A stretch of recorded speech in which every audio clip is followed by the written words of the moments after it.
क्या देख रहे हैं लीला कि भगवान वासुदेव श्री कृष्ण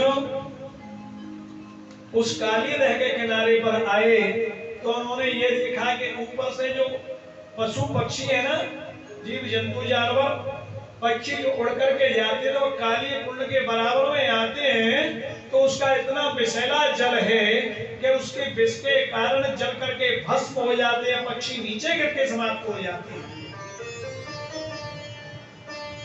भगवान वासुदेव श्री कृष्ण को पता लगा कि ये जीव जंतु ऐसे मर जाते हैं और मैंने अवतार 16 कलाओं से लिया है। जीव जंतु दीन दुखी जो भी कोई है उन सबकी रक्षा करने के लिए तो मैंने अवतार लिया ही है। कल हमारे गैया बछड़ा यहाँ चलेंगे, वो भी इसमें जल पिएंगे तो ये भी नष्ट हो सकते और मैं ऐसा धर्म नहीं होने दूंगा। भगवान वासुदेव कृष्ण ने अपना धर्म और कर्तव्य को निभाते हुए क्या कर रहे हैं भगवान कृष्ण। भगवान कृष्ण गैया बछड़ा चरने छोड़ दिए अपना किनारे पर। सुदामा, श्रीदामा, मनसुख, मधुमंगल आदि सखा सुवल आदि को बुलाया। बोले भाई एक काम करो। बोले क्या? कि आज हमारी ऐसी इच्छा है कि गेंद को खेल खेले। काय को खेल? गेंद को खेल। बोले भैया गेंद हम तो लेके आए नहीं, आप लाए हो? कन्हैया बोले भैया गेंद तो हम नहीं लाए, लेकिन हमारी आज ऐसी इच्छा है कि गेंद को खेल जरूर खेलेंगे।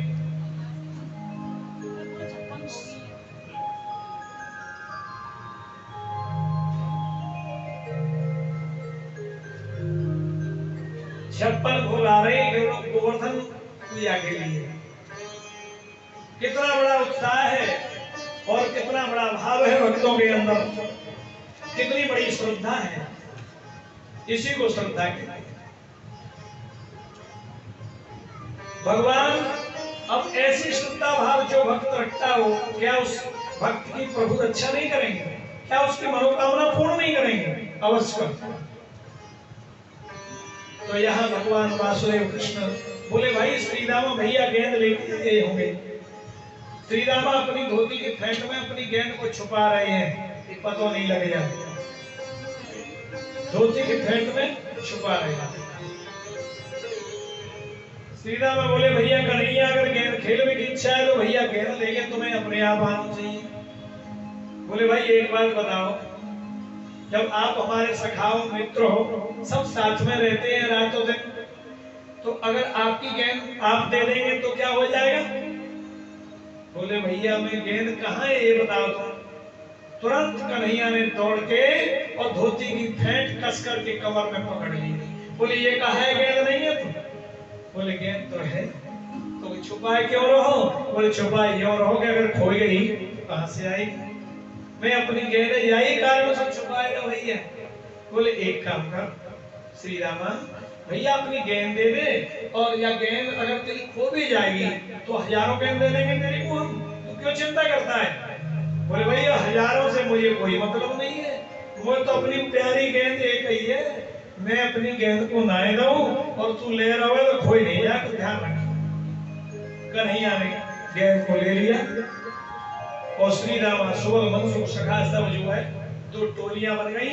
एक टोली के मुखिया बलराम जी बन गए, दूसरे के कृष्ण भगवान बन गए। दोनों टोली बनकर के गेंद का खेल खेलना प्रारंभ हो गया। भगवान कृष्ण ने एक टोल मारो, गेंद गई बलदाऊ जी के पास। बलदाऊ जी ने श्रीरामा के पास मारो दूसरो ठोल, श्रीरामा ने सुवल के पास मार दियो, सुवल ने मधुमंगल के पास मारो और मधुमंगल ने कन्हैया के पास मारो, और कन्हैया ने एक ही टोल ऐसो मारो कि यमुना के जल में गेंद गिर गई। यमुना के जल में जब गेंद गिर गई, अब तो श्रीरामा को पता लगा कि भैया मेरी गेंद कहाँ है। तो दो चार बार तो कृष्ण भगवान चुपचाप रहे, बोले नहीं पता नहीं लग जाए। बोले भैया गेंद कहाँ है बताओ, बताते क्यों नहीं हो? मधुमंगल बोला कि गेंद तो यमुना के जल में गई। बोले चली कैसे गई? बोले कन्हैया ने टोल मारो तो सीधी डायरेक्ट यमुना के जल में पहुंच गई। बोले भैया यहाँ से हमें कोई मतलब नहीं, हमें तो अपनी गेंद चाहिए और कछु जरूरत ना है। समझाया मधुमंगल ने श्री रामा सुबल मनसुख सखा जो थे कि भाई श्री रामा तुम इतना नाराज है रहे हुए गेंद के पीछे, तू ऐसा मत कर, जिद मत करे। कन्हैया बोले तेरे एक गेंद की वजह हम कहीं एक गेंद दे देंगे। बोले कहीं से हमें कोई मतलब नहीं है, हमें तो अपनी वही गेंद चाहिए, अभी हाल ही चाहिए, यही समय चाहिए, जाई स्थान पे चाहिए, अबे हमें अपनी गेंद दो, हमें कोई मतलब नहीं।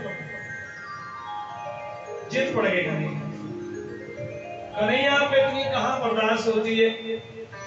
तुरंत भगवान वासुदेव कृष्ण कदम की डाली पर चढ़ गए, ऊपर छलांग लगा के चढ़ करके एक काली रह में पुनः कूद पड़े। ध्यान से सब कृष्ण भगवान कूद गए। श्री रामा सुबल मधुमंगल बड़े बड़े सखा सब रोने लगे कि हे भगवान ये क्या हुआ हमारे साथ, हमने अपने मित्र वासुदेव श्री कृष्ण को काली दह में कूदा दिया, वहां एक काली नाग बहुत बड़ा विषैला सर्प था। सभी ग्वाल बाल रोने लगे, बिलखने लगे कि भाई तेरे से मना करी, तू माना नहीं और तूने जरा से गेंद के पीछे कन्हैया को काली के दह में कूदा दिया। कुछ ग्वाल बाल दौड़ करके और तुरंत माता यशोदा और बाबा नंद जी के पास जाके पहुंचे कि कन्हैया यमुना के जल में कूद गए हैं, इधर काली नाग सहस्रों फनों को लेके सो रहा है काली कुंड में, काली कुंड में सो रहा है। भगवान कृष्ण कूद गए हैं यमुना के जल में। नाग पत्नियां जाग रही थी। नाग पत्नियों ने कहा कि भाई सामरे सलोने लाला तू कौन को है, तेरी यह छवि रूप को देख के मुझे दया आ रही है, कितना सुंदर कितना सुकुमार। अगर हमारे पतिदेव सोते हुए जाग गए तो तुम्हें जिंदा नहीं छोड़ेंगे, इसलिए हमारी ऐसी इच्छा है कि तुम इस काली कुंड में से निकल जाओ। भगवान कृष्ण कहने लगे कि हे देवी नागपत्नियों, मैं कोई साधारण बालक नहीं हूं, मैं साक्षात कृष्ण हूं और तू अपने पति का अहंकार दिखा रही है तो सोए हुए को जगा दे, मुझे कोई डर नहीं। बोले या काली देह में क्यों आए हो, क्या कारण? बोले देवी नागपत्नियों, मेरा आने का एक ही कारण है, मेरे सखा श्री रामा की गेंद या जल में चली गई, तो वह गेंद को ले ले मैं यहाँ आया। तो नागपत्नियां भगवान कृष्ण से कह रही थी निकलने के लिए, लेकिन भगवान कृष्ण कहने लगे कि कृष्ण मातरम पत्र प्रविष्टा तुल्य व्यथा सुमन गृह सुचेस्त्रयम्। हे नागपत्नियों, मैं ब्रज मंडल से आयो, गोकुल महावन की साइड से,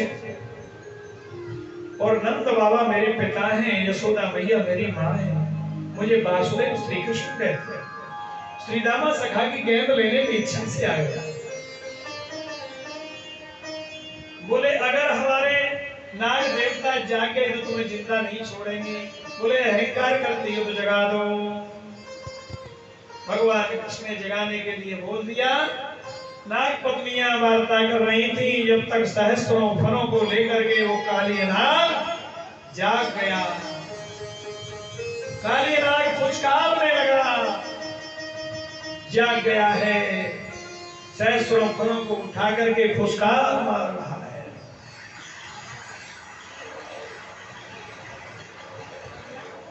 काली नाग फुचकार मार रहा है सहस्त्रों फलों को लेकर के, और नाग पत्नियां हाथ जोड़ के खड़ी हैं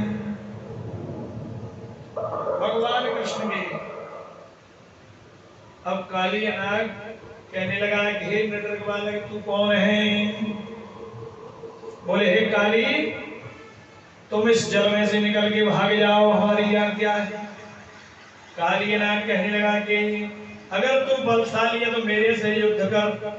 काली नाग से भगवान कृष्ण का युद्ध हो रहा है। जिस फल को जैसे ही काली नाग उठाता है, भगवान कृष्ण चरण चिन्ह रख देते हैं। कथक नृत्य करना शुरू कर दिया भगवान कृष्ण ने।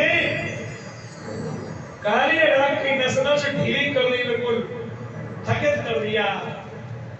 काली नाग घबरा गया कि सिवाय भगवान वासुदेव के दूसरा ऐसा कोई पुरुष नहीं है जो मुझे युद्ध में परास्त कर दे। मेरा शरीर का बल कोई काम नहीं कर रहा है।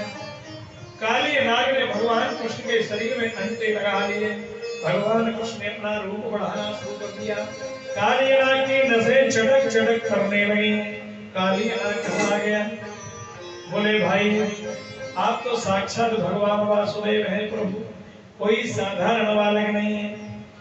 मेरा अहंकार दूर हो गया है, मेरे ऊपर कृपा करो। अनुग्रहोऽयं भवतो कृतो हि नो दण्ड सतां खल्कल्मषाप यददण्ड शूकः कृतमनुष्य देहिनः। हे प्रभु, आप मनुष्य रूप में आए वासुदेव कृष्ण। मैंने आज जान लिया कि आपने अवतार ले लिया है। मेरे शरीर का कोई बल काम नहीं कर रहा है। प्रभु मेरी रक्षा करो। बोले हे कालिया, तुम इस जल में से निकल करके जाइए, रमण द्वीप स्थान में चले जाओ। बोले महाराज मैं वहां नहीं जा सकता हूं। बोले क्यों? कि रमण द्वीप स्थान में गर्भ जी महाराज रहते हैं और वो सर्पों को देखते ही तुरंत खा जाते। महाराज मैं नहीं जा सकता। बोले जाओ, तुम्हें कोई डर नहीं होगा। मैं तुम्हारे फलों के ऊपर अपने चरण चिन्ह स्थापित किए दे रहा हूं और मेरे चरण चिन्ह को गरुड़ जी देखेंगे तो आपसे कुछ नहीं कहेंगे। इस काली कुंड को छोड़ो, वृंदावन को, और रमणद्वीप स्थान पर पहुंच जाइए जहां गरुड़ जी महाराज रहते हैं। काली नाग को नाथ लिया, सीधा भैया की गेंद को ले लिया और बंसी बजाते हुए प्रभु दर्शन करा रहे हैं। इधर ब्रजवासी सभी जो है इनके साथ